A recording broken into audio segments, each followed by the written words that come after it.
정답이죠. 틀린 말 아니에요. 근데 그렇게 말해놓고 자기는 아무것도 안 한다면 그거는 틀린 거예요. 하나님이 다 하실 줄 믿고, 그러니까 우리는 믿음으로 순종할 때 우리에게 놀라운 역사가 일어나게 된다, 그 얘기를 하는데, 오늘 말씀과 너무 결론과 잘 맞아서 미리 결론부터 말씀드리고 오늘 이야기를 하려고 해요. 오늘 9월 달부터 이제 사사기로 들어와서 오늘 두 번째 말씀을 전하는데, 이 사사 시대, 지금 우리가 읽은 데는 그 드보라 사사 시대의 이야기를 하고 있어요. 드보라는 이 가나안 왕 야빈, 그리고 그의 군대장관이 우리는 국방부 장관 이런 개념이 아니라 나라의 국방을 책임지고 있는 사람이란 뜻이에요. 근데 그 나라가 철병거가 우리 배너 같은 데 나오면 막 말을 타고 가서 막 기동력 있게 치고 나가면서 막 하는, 휘젓고 다니니까 당시는 이제 철기 문화가 막 들어섰던 때고 청동기 문화도 아직 남아 있는데 그런 거는 아주 굉장한 최강의 무시무시한 무기였어요. 그러니까 우리가 탱크가 6.25 때 이제 그 전에 탱크가 나오기 시작했는데, 생각해보세요. 옛날에는 그 사람이 와서 싸웠는데 철갑 속에 들어있는 차가 막 가고 있는데 거기서 막 포를 쏘면 그거 어떻게 감당하겠어요? 총을 쏴봐야 튕겨나가고 얼마나 무시무시하겠어요. 처음 탱크를 봤을 때 그 느낌 같은 거예요. 그때 그게 막 우리가 900대, 그러니까 그거 끌고 다니면서 이스라엘을 매우 심하게 학대했다라고 오늘 표현하고 있어요. 3절에 그런 표현이 있죠. 매우 심하게 학대했다. 그것도 무려 20년 동안. 그러니까 하나님 앞에 이스라엘 백성들이 기도로 호소를 했죠. 그래서 하나님께서 그 해결책으로, 하나님의 해결책은 어떻게 하시냐면 사람을 준비하시고 사람을 통해서 역사하시고 사람을 통해서 은혜를 부어주시는 줄로 믿습니다. 특히 지도자를 세우고 지도자의 이끌음을 따라 그 공동체가 마음과 뜻이 하나가 돼서 움직여 나갈 때 하나님의 놀라운 역사가 그렇게 해서 임하는 거예요. 그때 이스라엘 백성들은 지금으로 치면 교회 공동체를 의미하는 것이에요. 많은 사람들이 교회를 배제하고 신앙생활을 하려고 하는데 그렇지 않아요. 하나님의 은혜는 교회 공동체를 통해서 하나님께서 부어주실 줄로 믿습니다. 우리 삶이 얼마나 녹록지 않아요? 우리도 뭐 만만치 않죠. 가나안 땅 야빈, 그리고 그의 군대장관 시스라, 우리에게 있어서 철병거도 우리도 있어요. 우리를 압제하고 숨도 못 쉬게 하고 꼼짝 못해 하고 벌벌 떨게 만들고, 목구멍이 포도청이야, 내 죽지 못해 나가지, 뭐 이런 것도 있고, 저희 인간 웬수들 저거 없었으면 좋겠는데 그런 버릴 수도 없는 그런 인간도 있고, 왜 이렇게 일이 안 되고 난 꼬이냐, 뭐 이런 걸 수 있고, 저 상사만 없었으면 내가 정말 이 회사 생활 재밌을 텐데, 뭐 이런 것도 있고, 하여튼 나를 숨 못 쉬게 하는 그 무언가가 있어요. 그렇다면 우리도 이스라엘 백성과 같은 처지라면 어떻게 해야 여기서 이겨낼 수 있죠? 어떻게 하면 승리할 수 있죠? 그런 마음이 드시걸랑 오늘 말씀을 잘 들으시고 여러분 삶에도 놀라운 승리가 있게 되기를 축복합니다. 그럼 첫 번째로 어떻게 되는가? 문제의 원인을 정확하게 알고 하나님께 부르짖어 기도해야 된다는 거예요. 이게 승리로 나가는 첫째 단계예요.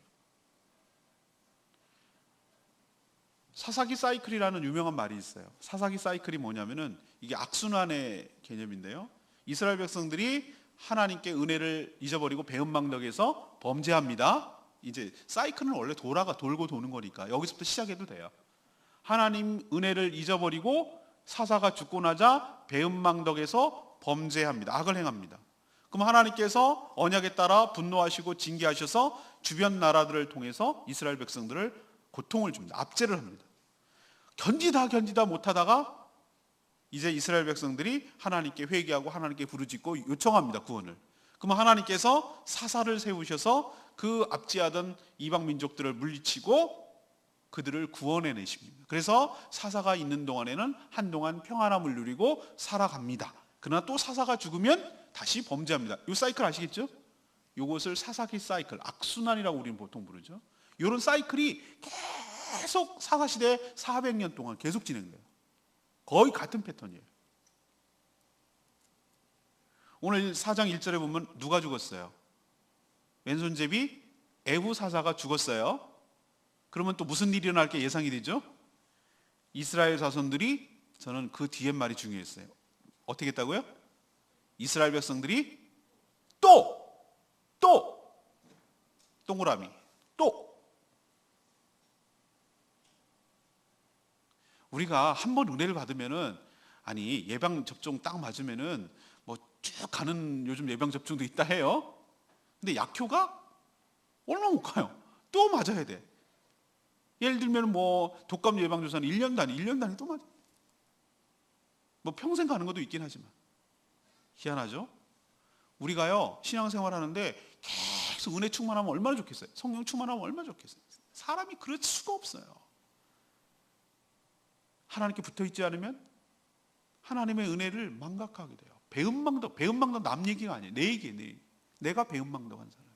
하나님께서 베풀어 주신 은혜가 10가지라면 하나 조금 하고 자기 그것도 하나님께서 더 큰 걸 주시기 위한 그건데, 그것도 모르고 내 뜻대로 안 된다고 그 하나가 서운해가지고 하나님 버리고 하나님 원망하고 그런 게 우리예요. 정말 배은망덕이에요. 짐승보다 못해요. 걔는 자기 밥 주는 사람한테 충성을 다해요. 근데 우리는 자기 밥뿐만 아니라 생명을 주신 분에게도 충성 다하지 않아요. 언제든지 버려요. 단골 가게 옮기는 것보다 더 쉬워요. 하나님 그렇게 사는 게 우리의 모습이에요. 저는 이스라엘 백성들 보면서 또 라는 말이 계속 사사기 나오는데, 이게 우리의 모습이구나. 이게 원인이지 하나님의 능력이 부족하거나 하나님 은혜가 부족한 그게 아니고, 문제는 나에게 있는 거예요. 나에게. 또 하나님께 악을 범하니, 그것도 목전에서. 목전이라는 표현 아세요? 목전이 무슨 뜻입니까? 눈목자, 목전. 눈앞에서는 여기 하나님께서 빤히 보고 있는데도 사람이 양심 있으면은 안 보는 데서 뭐라고 하는데, 정말로 뻔뻔하고 양심에 마비된 사람들은 그 상대가 보든지 말든지 뭘 어떻게 생각하는지 그거 상관없이 보란 듯이 하는 거, 이거야말로 뻔뻔함의 극치 아니겠어요? 이스라엘 백성들이 하나님의 목전에서 뭘 행하며? 악을 행하며. 가장 싫어하는 우상 숭배 하는 거예요.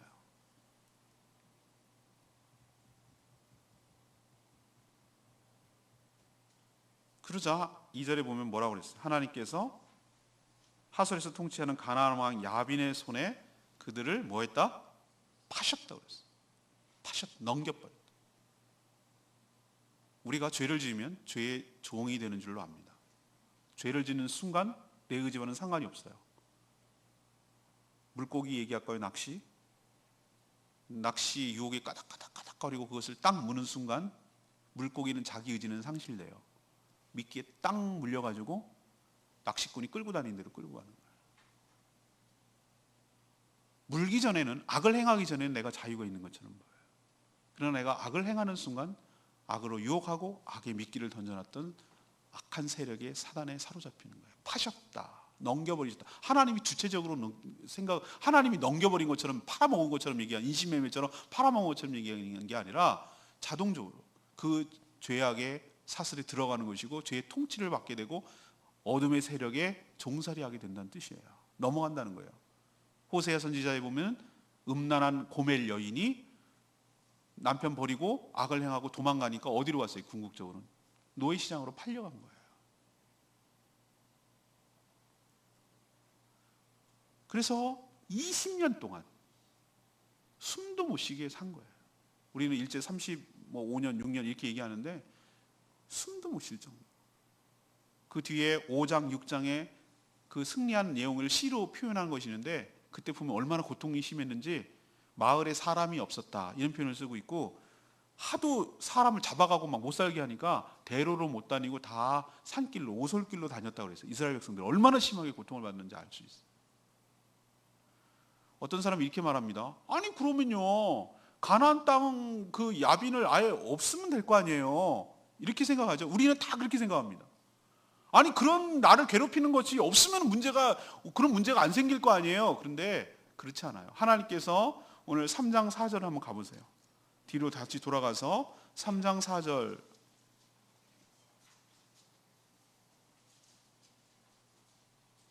3장 1절부터 쭉 읽어볼까요? 이렇게 얘기했어요. 여호와께서 가나안의 모든 전쟁을 알지 못하는 이스라엘을 뭐 하려고 하시고?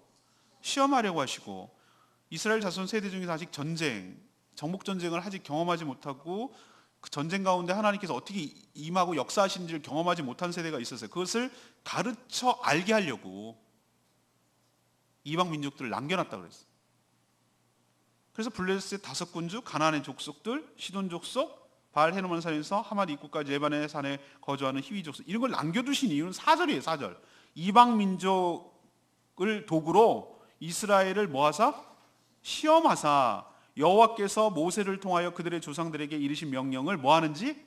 순종하는지 여부를 알고자 하였더라. 그래서 5절에 보니까 가나안 족속, 헷 족속, 아브리 족속, 브리스 족속, 히위 족속, 여부 족속, 보통 가나안 6대 족속이라고 하는 이것을 남겨두었어요. 그런데 여러분, 하나님의 목전에서 악을 행했다고 말했어요. 그 악이 뭘까? 6절에서 나오는 거예요. 6절, 3장 6절. 그들의 딸을 아내로 맡고 자기의 딸들 그들의 아내로 주고 또 그들의 신을 섬겼더라. 7절, 이스라엘 자손이 여호와의 목전에 악을 행하여 자기들의 하나님 여호와를 잊어버리고 바알들과 아세라들을 섬긴지라. 이게 구체적인 악이에요. 통혼하지 마, 엮이지 마.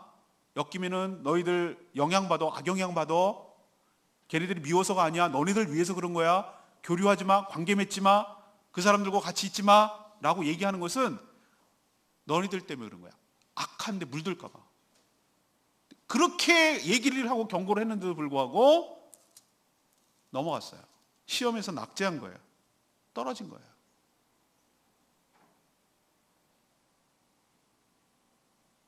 그래서 가나안 왕 야빈을 두신 거예요. 붙이신 거예요.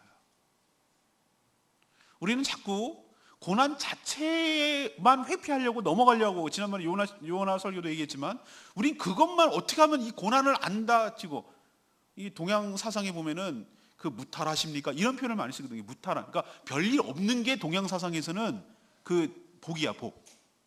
우리는 별일 없는 게 좋겠어. 문제도 하나도 없으면 정말 행복할 것 같아요. 정말 그럴까요? 아니에요. 문제가 있지만 그 가운데서 하나님을 신뢰함으로 하나님의 은혜로 이겨나가는 것이 축복일 줄로 믿습니다. 문제가 있어야 우리는 하나님께 붙든다니까요. 제가 뭐라고 표현했습니까? 우리가 문제가 없으면, 우리 학창시절 다 그런 고백을 했잖아요. 우리가 시험만 없으면 학교 다닐만 하거든요. 우리 아들이 시험 있어도 뭐 상관없이 다녔지만 시험만 없으면 다닐만 해요. 재밌잖아요. 도시락도 먹어, 애들이랑 공짜고 놀아. 얼마나 재밌어. 그놈의 시험 때문에 사람 스트레스 받는다 이거예요. 근데 한번 냉정하게 얘기해 보자고. 시험이 없다면 공부하겠냐고. 안 합니다. 그러니까 시험이라도 닥쳐와야, 하지는 않더라도 한년 신용이라도 한다 이 말이에요. 우리 삶에 문제가 없으면 행복할 것 같아요? 아니요. 문제가 있어야 우리가 영적으로 긴장하고 우리가 어떤 답을 택해야 되고 어떤 것을 붙잡아야 되고 어떤 문제를 딱 닥쳤을 때 어느 것이 정답인지를 문제 상황에 직면해서야 우리의 실체가 드러나는 것이에요. 이방 민족들이 있을 때 그것이 없으면 우리가 행복할 것 같지만 있게 되는 이유는 그것을 통해서 우리의 믿음을 테스트하고 그 선택 상황에서 하나님을 붙들고 하나님을 찾고 하나님을 순종하고 하나님을 신뢰하는 법을 배워가게 하려고 하나님께서 우리를 위해서 하나님 더 큰 축복을 주시려고 우리를 위해서 일부러 배려하시고 시험을 준비하신 것이지, 그 문제 자체가 문제는 아니란 말이에요. 문제를 잘못 선택하는 우리에게 문제가 있는 것이지.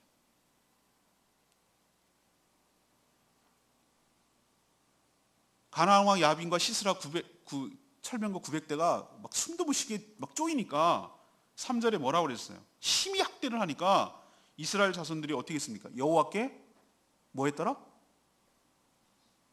읽어보셔요. 3절. 매우 심하게 학대하니까 이스라엘 자손이 여호와께 부르짖었더라. 그러면은 말을 역으로 심히 학대하지 않고 아무 일도 없었으면 어떻게 할 거죠? 이스라엘이 부르짖을까요, 아닐까요? 안 부르짖습니다. 여러분이 잘 아시잖아요. 등 따시고 배부르고 아무 문제 없으면 하나님 찾아요? 안 찾습니다. 그럼 언제 찾느냐? 견디다 못해. 막판까지 몰려서 진짜 하나님 안 붙들면 내가 어떻게 할 방법이 없을 때, 그때 하나님 찾잖아요.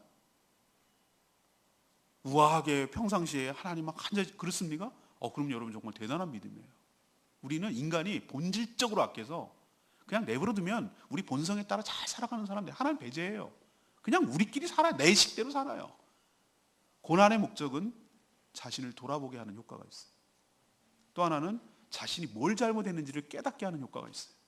또 하나는 자신의 죄를 회개하고 하나님께 부르짖고 하나님께 의지하고 하나님께 매달리고 하나님께 호소하게 하는 효과가 있는 줄로 믿습니다. 가나안 땅 야빈 시스라의 900대 철병거, 이건 하나님의 도구예요. 도구라고요. 하나님께서. 그게 우리의 원수가 아니에요. 하나님께서 우리를 위해서 그걸 남겨두시고 우리를 위해서 고통받게 하시고. 왜? 내가 너네들을 사랑하니까. 그렇게 살면 안 되니까. 부르짖어 돌이켜야 되니까.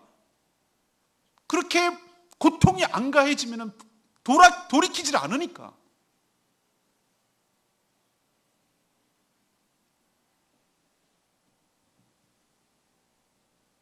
기억하십시오. 고난은 하나님의 도구에 불과합니다. 우리가 그 고통 가운데 우리의 자신의 잘못을 깨닫고 회개하고 돌이키면 그 고통은 언제 왔는가 싶게 회복되고, 그때 비로소 승리의 시작이 일어나게 될 줄로 믿습니다. 문제의 원인을 나에게 고난과 고통을 주는 거기서 찾지 마시고 문제의 원인을 나에게서 찾으셔야 돼요. 하나님과의 관계에서 내가 잘하고 있나? 하나님 목전에서 노골적으로 또 죄를 짓고 있지 않는가?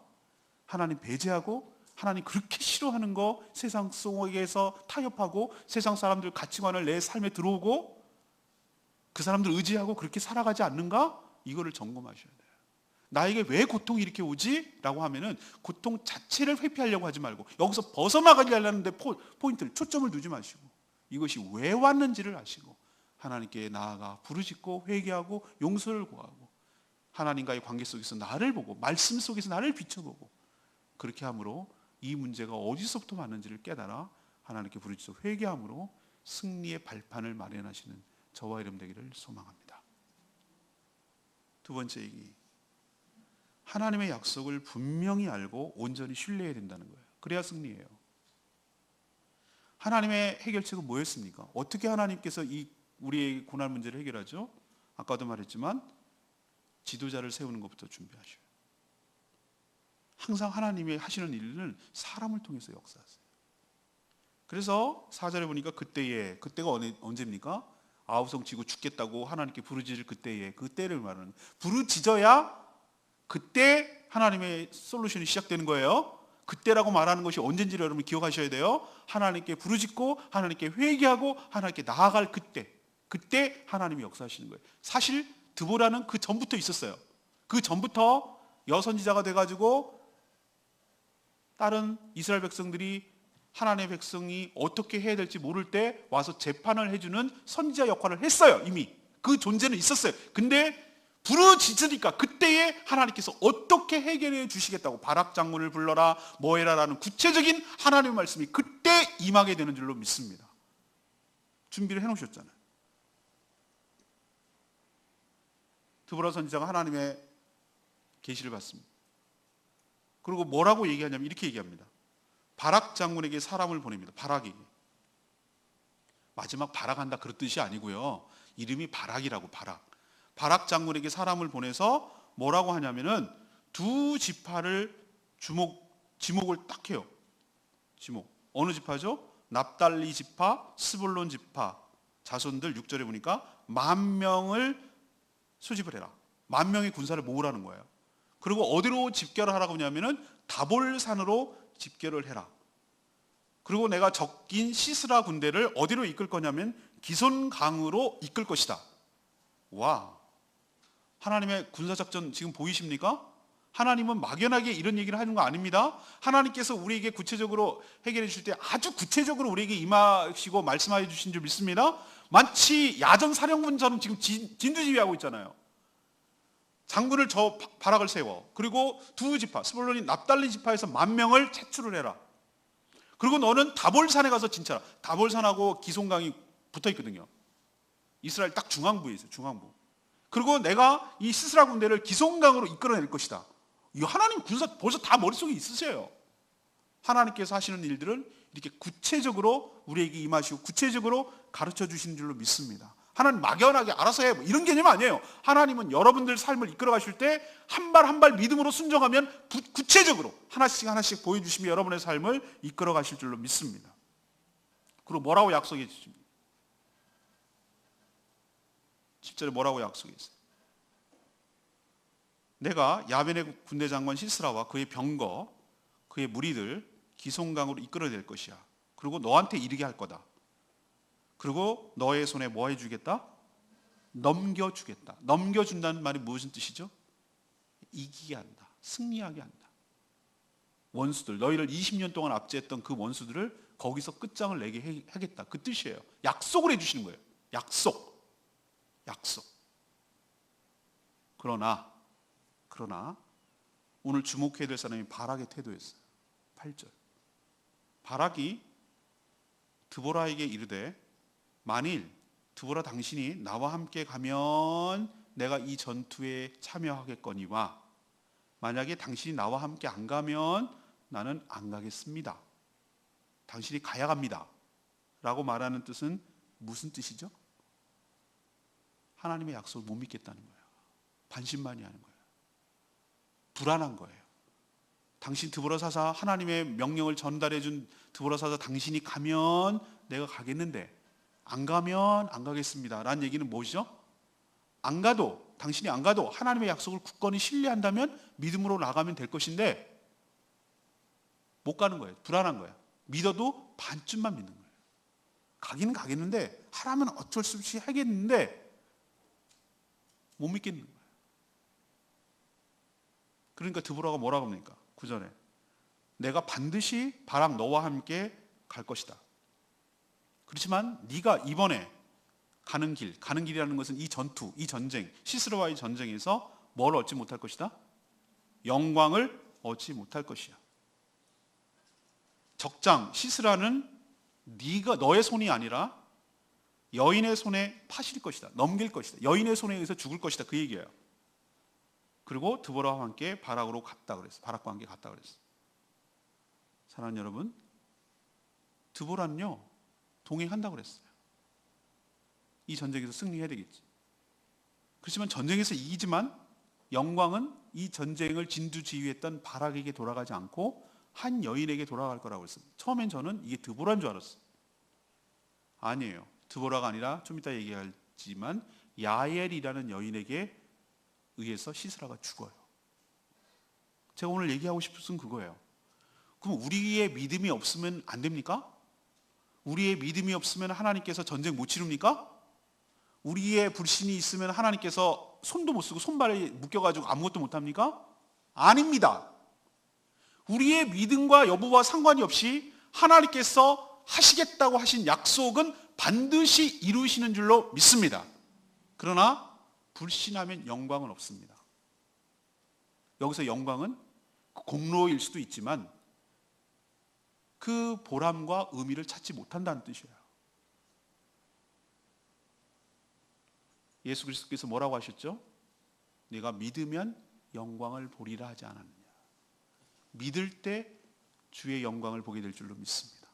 믿을 때 하나님이 하시는 일을 체험하게 될 줄로 믿습니다.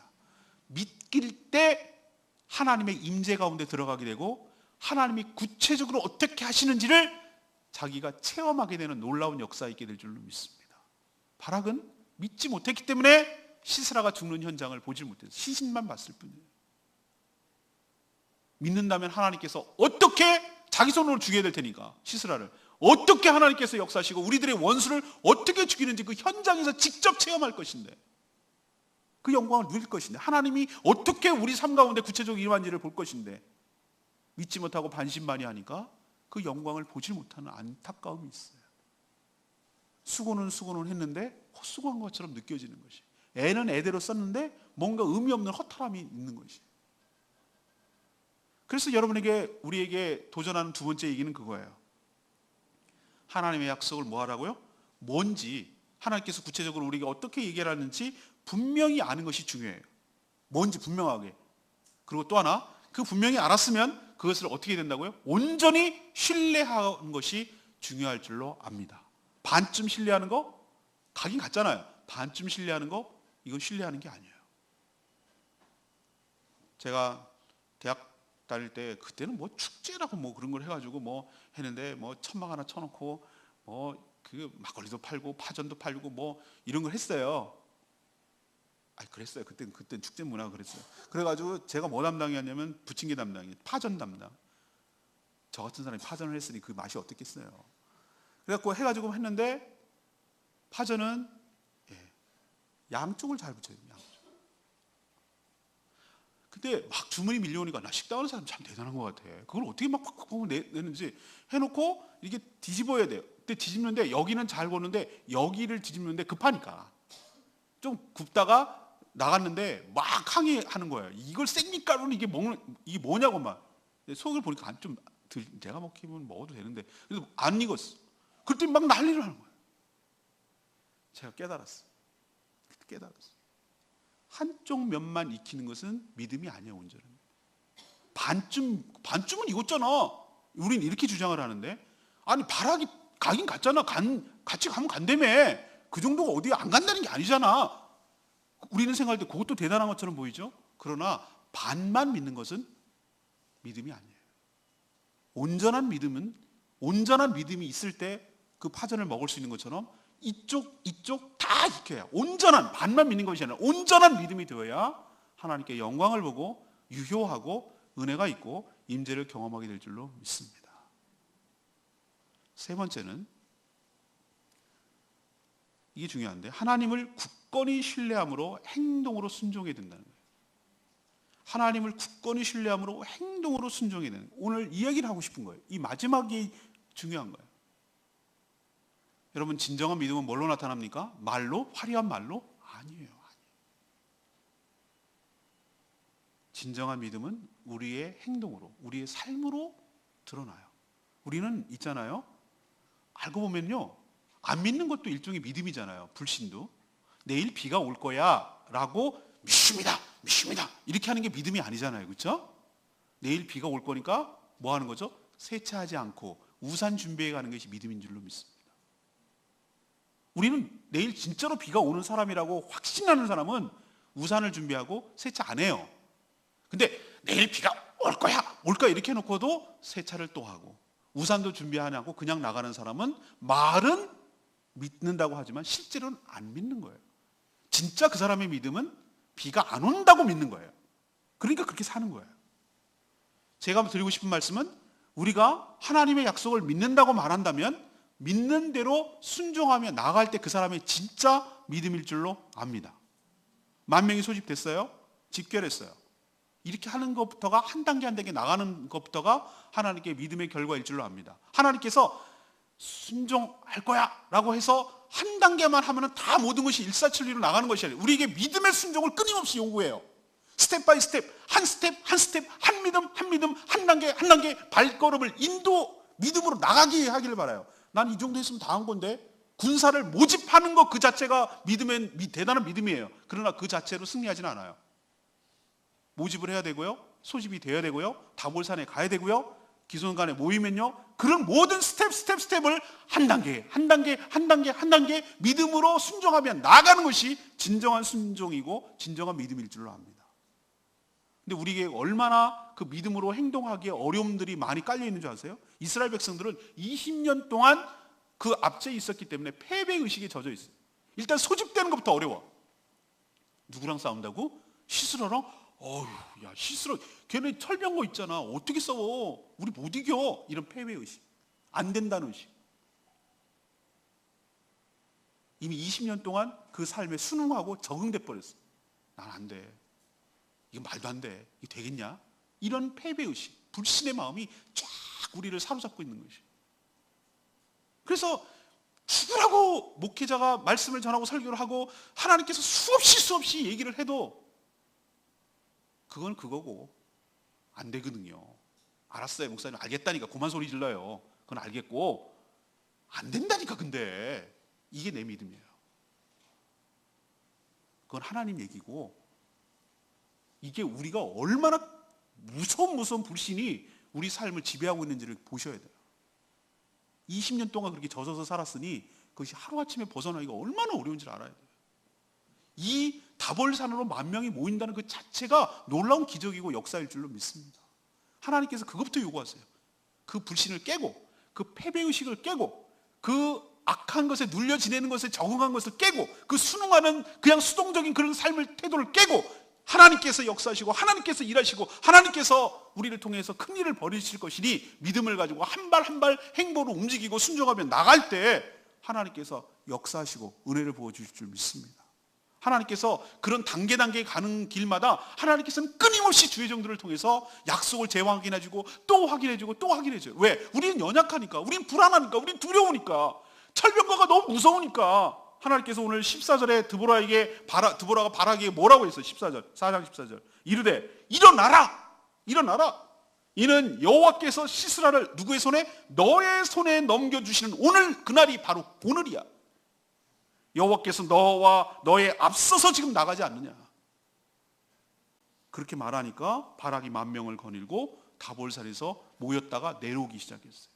사랑하는 여러분, 하나님은 플랜을 다 짜놓고 있고 움직일 때마다 하나님께서 약속을 또 한 번 확인해줘요. 오늘 그날이야. 내가 너와 함께한다.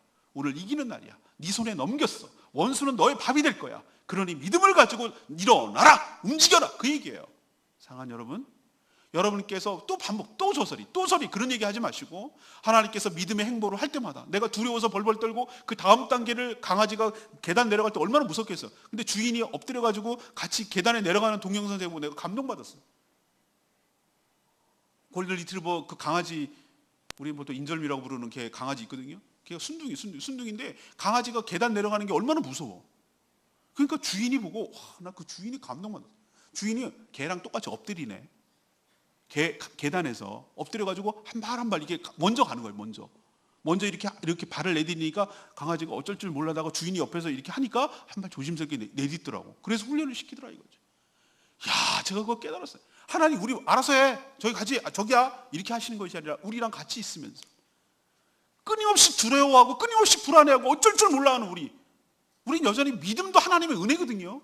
이게 그냥 주어지는 것이 아니라, 우리가 막 생겨나는 것이 아니라 하나님이 은혜로 믿음도 주어 주실 때 우리가 믿음조차, 요만한 믿음조차 생기고 행동으로 옮기게 될 줄로 믿습니다. 끊임없이 얘기해 주시잖아요. 끊임없이 우리가 갈등하고 두려워하고 있는 상황에서 처음 얘기해 준 것만 갖고 그냥 그걸 알아서 했지, 내가 전에 얘기했잖아, 이런 식으로 안 하잖아요. 또 단계로 넘어갈 때 또 얘기해 주시고, 또 한 발 움직이면 또 얘기해 주시고, 또 다음 단계로 움직이면 또 얘기해 주시고, 이런 식으로 우리의 삶을 승리로 이끌어 가실 줄로 압니다. 그럼 우리는 뭐만 하면 되는 거예요? 하나님의 약속을 재확인하고 그 말씀대로 한 발 한 발 순종해 나갈 때 놀라운 역사가 일어날 줄로 믿습니다. 하나님이 우리보다 앞서 행하신다잖아요. 앞서. 이스라엘 백성들이 광야로 지나갈 때 하나님이 앞서 가신다는 표현을 쓰셨어요. 어디다가 장막을 쳐야 될지, 어디서 물이 있는지 아무도 몰라. 이스라엘 백성은 어디로 갈 거예요? 하나님께서 앞서 가셔서 정탐을 다 하시고 불기둥과 구름기둥으로 그 이스라엘 백성들을 이끌어 가신 줄로 믿습니다. 여러분의 삶을 네 알아서 해, 그렇게 하지 아니하시고 앞서서 여러분의 삶을 가장 복된 길로, 가장 유익한 길로, 승리하는 길로, 이기는 길로 하나님께서 앞서서 한 발 한 발 행하심으로 여러분을 인도해 가신 줄로 믿습니다. 여러분 구름기둥 따라 불기둥 따라 하나님의 약속을 확신하시고 행동으로 옮겨 나가야 돼요. 다볼산으로 가야 돼요. 다볼산에서 내려와야 돼요. 일어나야 돼요. 칼을 들어야 돼요. 한 발 한 발.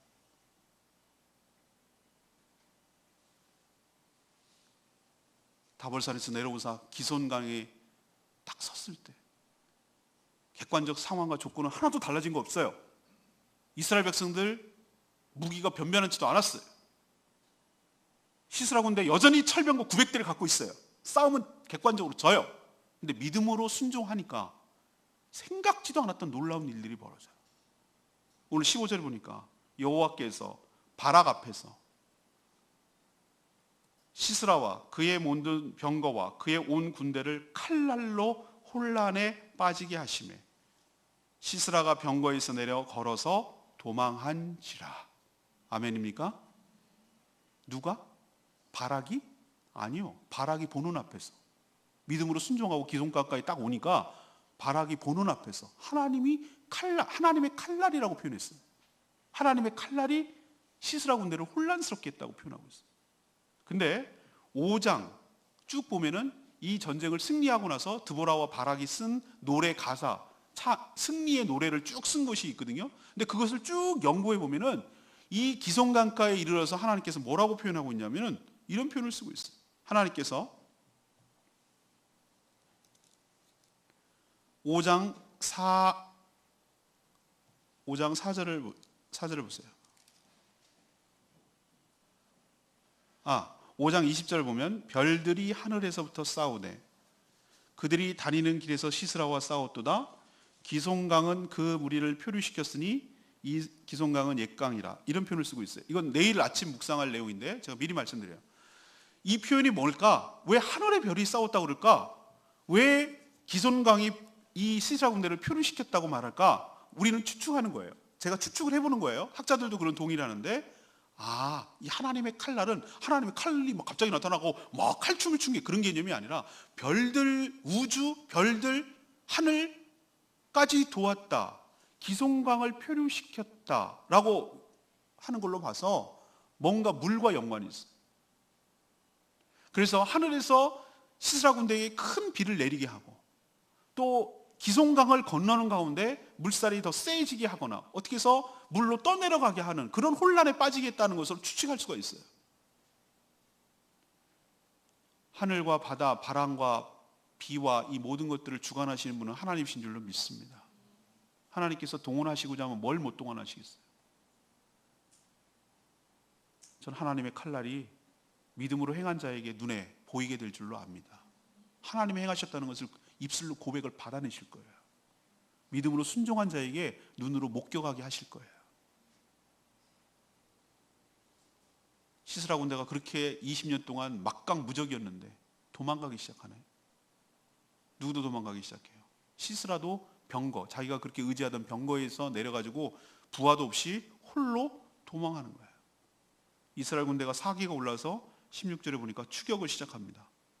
그리고 다 한 명도 다 남기지 않고 다 죽였어. 진멸을 시켰어. 대승이죠. 하나님께서 완벽하게 승리하는 것으로 끝나는 줄 알았는데 시스라가 죽어야 끝나요. 하나님께서 시스라를 어떻게 죽이는지 아세요? 앞에서 얘기했잖아요. 하나님께서 너희보다 앞서 나가서 준비하시고 행하시는 줄로 믿습니다. 놀랍지 않으세요? 17절에 보니까 뜬금없이 시스라가 걸어서 도망한 데가 어느 집이었는 줄 아세요? 겐 사람 헤벨의 아내 야엘의 장막에 이르렀어요. 도망친 데가. 근데 겐 사람이 누구냐 하면은 모세의 처가 집안이에요. 호밥은 모세의 처남이에요. 이드로가 모세의 장이거든요. 처가댁이에요. 근데 자기들끼리 살던 데에 살지 않고 헤벨이라는 그 후손이 희한하게 어디냐면 이동해갖고 거기서 산 거예요. 거기 뚝 떨어져가지고. 기억하십시오. 하나님께서는 벌써부터 이스라엘 백성들을 승리를 주시려고 장기의 말판을 옮기시듯이 이 겐 사람 헤벨의 집을 이쪽으로 옮겨 놓으신 줄로 믿습니다. 그래서 시스라가 글로 올 수밖에 없도록 하나님께서 포석을 미리 하셨다는 거예요. 이게 하나님이 하시는 거예요. 우리 눈에는 안 보여요. 세상에 돌아가고 움직이고 있는 모든 것들이 그냥 왜 저러지? 왜 그렇지? 이해를 못해요. 근데 이 모든 것들이 우리를 위한 하나님의 계획이고 하나님의 움직임인 줄로 믿습니다. 그걸로 들어갔네. 들어가니까 왜 거기로 들어갔냐면은 자기 죽은 야빈, 가나안 왕 야빈하고 이 헤벨하고 서로 조약을 맺고 친선 조약을 맺고 잘 지냈기 때문에 거기 가면 내가 안심할 거다라고 생각하고 믿고 들어간 거예요. 근데 웬걸? 이 부인이 문제였어요. 헤벨은 친하게 지내는지 모르지만 야엘이라는 이 부인이 독특한 사람이에요. 뭔지 모르게 이스라엘 편에서 일을 해요. 근데 저는 하나님께서 예비한 사람인 줄로 믿습니다. 이 사람이 시스라가 혼자서 도망쳐 들어오자 환영을 하고 환대를 해줘요. 일로 숨으시라고, 걱정하지 말고 두려워하지 마시라고. 허겁지겁 오니까 물을 막 목이 마르다 물 좀 다오 물 좀 다오 그러니까 물을 줘야 되잖아요. 웬걸? 우유를 열어서 우유를 따라줍니다. 그리고 쉬시라고 이불을 덮어줍니다. 우유를 주었으니 이불까지 덮어줬으니 도망 왔으니 얼마나 피곤하고 긴장이 풀렸겠어요? 여러분 아세요? 우유 먹으면 잠 잘 온다는 거. 나중에 알았잖아요. 전 이거 보고 알았어요. 요즘 와서 밝혀지잖아요. 잠이 안 올 때 우유 한 잔 드세요. 그러면 잠 잘 온다고. 우유를 먹였어요. 물을 안 먹이고. 그랬더니 망 좀 봐줘. 그랬더니 걱정하지 마세요. 망 봐줄게요. 라고 해놓고 푹 깊이 잠들었을 때 텐트를 치는 장막을 치고 이동하는 여인들은 말뚝 텐트 박으려고 말뚝 박는 거 일도 아니에요. 우리도 텐트 칠 때 내구퉁이에 끈을 팽팽하게 잡고 말뚝을 박아야 되잖아요. 당에다가. 그런 일들이 남편들은 전부 다 양치로 나가가지고 바깥 일하는데 그 일을 누가 하겠어요? 여인들이 해야지. 왼손에 말뚝을 듣고 오른손에 망치를 들고 푹 잠들어 있는 이 시스라의 관자놀이면 눈이겠죠. 거기다가 말뚝을 박아버렸어. 통과해가지고 땅이 뚫렸다고 그랬어.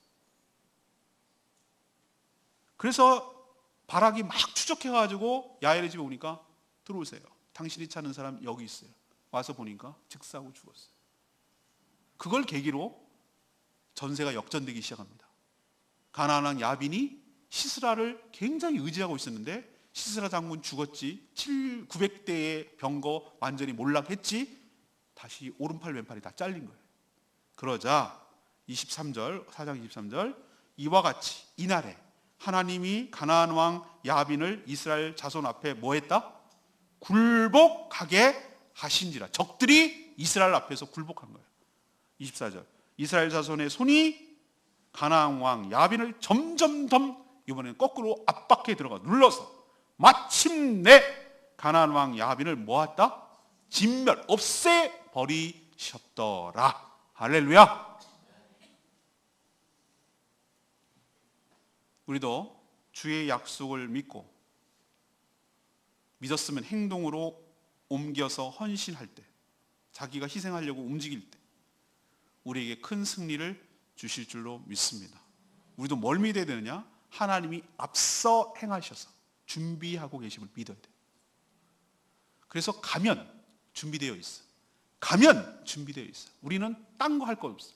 한 발 한 발 말씀하신 대로 행동으로, 삶으로 순종하면서 나가다 보면 그 끝은 원수들이 진멸되어 있고 우리에게 큰 승리를 주시고 우리를 압제하고 괴롭히던 모든 문제들이 해결되는 역사가 있게 될 줄로 믿습니다. 오늘 말씀은 결론 내리죠. 하나님이 다 하시는 거 맞습니까? 예, 맞습니다. 틀리지 않습니다. 하나님이 다 하십니다. 이 과정을 쭉 보세요. 우리가 했습니까? 이스라엘 백성이 했습니까? 아니요. 하나님이 다 하셨어요. 모든 영광은 하나님께 돌아가야 돼요. 하나님이 우리의 찬양을 5장 쭉 나오는 얘기가 토요일날 어제 묵상했고 월요일날 묵상한 내용이거든요. 그 제목이 뭡니까? 드보라와 바락의 노래예요. 이건 뭐 하고 나서 부른 노래죠? 이스라엘 백성들이 가나안 야빈에게 큰 승리를 거두고 나서 그 승리에 못 이겨서 기쁨의 찬양의 노래를 한 내용이가 한 장이 통째로 노래예요. 우리의 입술에서 찬양과 영광을 받아내시는 하나님이신 줄로 믿습니다. 그렇게 하셔요. 그런데 중요한 것이 하나 있어요. 하나님이 다 하신다고 해서 우리는 넋놓고 있으면 안 돼요. 우리가 넋놓고 있으면 안 돼요. 넋놓고 있어도 하나님은 승리를 주셔요. 근데 우리에게는 아무런 영광도 아무런 체험도 아무런 믿음의 성숙도 없어요. 그럼 어떻게 해야 우리에게 유익이 있느냐? 하나님의 약속을 믿고 믿음으로 순종해 나갈 때 우리에게 승리를 주시고 우리에게도 영광을 보는 특권을 부어주실 줄로 믿습니다. 첫 번째로 여러분에게 도전하고 싶은 건 이거예요. 우리에게 고난이 닥칠 때 고난 자체에서만 나오려고 하지 마시고 고난은 하나님이 우리에게 주시는 큰 소리, 메가폰이라고 생각하셔야 돼요. 조곤조곤 얘기할 때, 좋은 말을 할 때 들으면 얼마나 우리가 좋겠어요. 죽어라고 말을 안 듣고 귀등으로 듣고 딴짓하고 집중 안 하고 그러니까 하나님께서 큰 소리로 얘기하시는 거예요. 내 말 좀 들으라고. 고통 자체가 하나님께서 우리를 고통을 줘가지고 얘가 막 펄펄 뛰고 막 괴로워하고 막 힘들어하고 그러면 아이고 재밌다 고소하다 이러려고 우리에게 고통을 주는 게 아니고 나 좀 보라고. 내 얘기 좀 들으라고 하나님께서. 안 들으니까. 딴짓하니까 자꾸. 내가 너한테 해결책이 있는데 왜 자꾸 그 문제에만 집중을 해가지고 호떡집을 불난 것처럼 왜 거기만 급급하느냐 이거예요. 해결책은 하나님이 갖고 있는데. 고통이 오골랑 하나님과 내 자신에 무엇이 끼어있지? 라는 것을 살펴보고 관계에 뭔가 가로막고 있는 그것들, 그 죄가 있으면 철저하게 회개하고 돌이켜야 돼요. 부르짖어야 돼요. 방법 없어요. 여러분 스스로 못 나와요. 야빈 20년 동안 통치받았어요. 못 나온다고 여러분 스스로는. 구원은 그런 거 아니겠어요? 여러분은 스스로 나올 거 있을 것 같아요. 그러면 그런 믿음을 갖고 있는 한 하나님은 부르짖겠어요? 안 부르짖습니다. 우리의 결론이 어떤 결론까지 다다라야 되냐면 이건 내 힘으로 안 되는구나. 인생이 진짜 내 마음대로 안 되는구나 라고 결론에 내리고, 이거는 내가 해야 될 영역이 아니라 하나님께서 해야 될 영역이라는 데까지 가야 돼요. 그래야 비로소 하나님을 자꾸 부르짖지 않겠어요? 하나님 거기까지 가게 하려고 우리를 코너로 모는 것처럼 느낄 때가 있어요. 그러나 우리를 괴롭히려는 거 아니에요. 우리를 못 살게 굴려는 게 아니고, 나 좀 얘기 좀 하자, 내 얘기 좀 들으라고, 그렇게 생각하시고 고난이 오고 힘들 때, 정말 여기서 이기고 싶을 때, 이 싸움에서, 영적 싸움에서 이기고 싶을 때 하나님께 부르짖고 하나님께 회개하며 나아가는 저와 여러분 되기를 소망합니다. 두 번째는 뭐예요? 제발 좀 상황, 조건 이런 거 따지지 마세요. 상황, 조건 따지면 철병거 900대가 이기는 게 당연해요. 근데 우리는 철병거는 없지만 하나님이 우리 계시잖아요. 하나님이 우리 약속이 되시잖아요. 하나님이 모든 걸 다 동원하시잖아요. 그러니 하나님을 트러스트, 하나님을 신뢰해야 돼요. 그 하나님의 약속을 믿으면 하나님의 영광을 보게 될 것이에요. 믿지 않아도 일은 이루어져요. 그러나 우리가 받을 영광은 없어요. 우리가 받을 체험은 없어요. 헛수고하는 거예요. 하나님의 임재를 직접 체험하고 싶다면 하나님의 약속을 신뢰하고 한 발 한 발 믿음으로 순종하는 저와 여러분 되기를 소망합니다. 행동하지 않으면, 순종하지 않으면 말만 믿는 거 아니에요. 안 행동하면, 순종하지 않으면 불신이에요. 반쪽 붙였다고 먹을 수 없어요. 붙인 게 이쪽 저쪽 다 익어야 돼요. 그래야 먹을 수 있어요. 반만 믿는 거 아니에요. 반이라도 믿었잖아. 아니요, 믿는 거 아니에요. 완전히 믿어야 돼. 완전히 믿는 사람만이 온전히 순종할 수가 있어요. 행동할 때, 그때 비로소 하나님의 역사가 일어날 줄로 믿습니다.